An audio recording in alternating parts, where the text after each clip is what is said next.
আসসালামু আলাইকুম।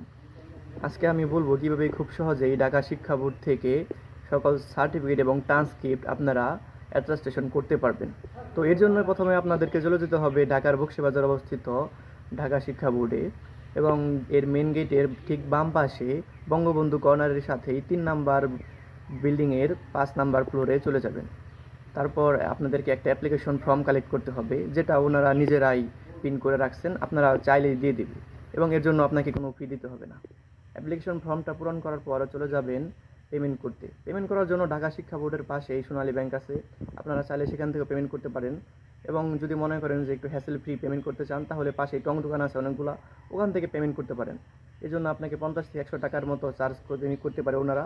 এই টাকা পয়সার ব্যাপারগুলো আপনার আলোচনা করে নেবেন। এবং ঢাকা শিক্ষা বোর্ডে পার পেজ 25 টাকা করে লাগে অ্যাটাস্টেশন করতে। সেক্ষেত্রে আপনি যদি 20 পেজ অ্যাটাস্টেশন করেন, আপনার 500 টাকার মতো আসবে। এবং পেমেন্ট কমপ্লিট করার পর আপনারা পেমেন্ট রিসিট, অ্যাপ্লিকেশন ফর্ম এবং সার্টিফিকেটগুলো নিয়ে আবার পুনরায় 3 নাম্বার বিল্ডিংয়ের 5 তলায় চলে যাবেন, সেখানে গিয়ে জমা দিবেন। জমা দেওয়ার পর আপনাদের একটা রিসিট দিয়ে দিবেন, রিসিট নিয়ে চলে আসবেন। তো মূলত ঢাকা শিক্ষা বোর্ডে 7 থেকে 10 দিন সময় লাগে আপনার অ্যাপ্লিকেশন সাবমিট করার পর থেকে অ্যাটাস্টেশন করার পর্যন্ত। আপনারা যখনই জমা দেবেন তো তারা একটা ডেট দিয়ে দিবেন, ওই ডেটে গিয়ে আপনারা কালেক্ট করতে পারেন। ধন্যবাদ।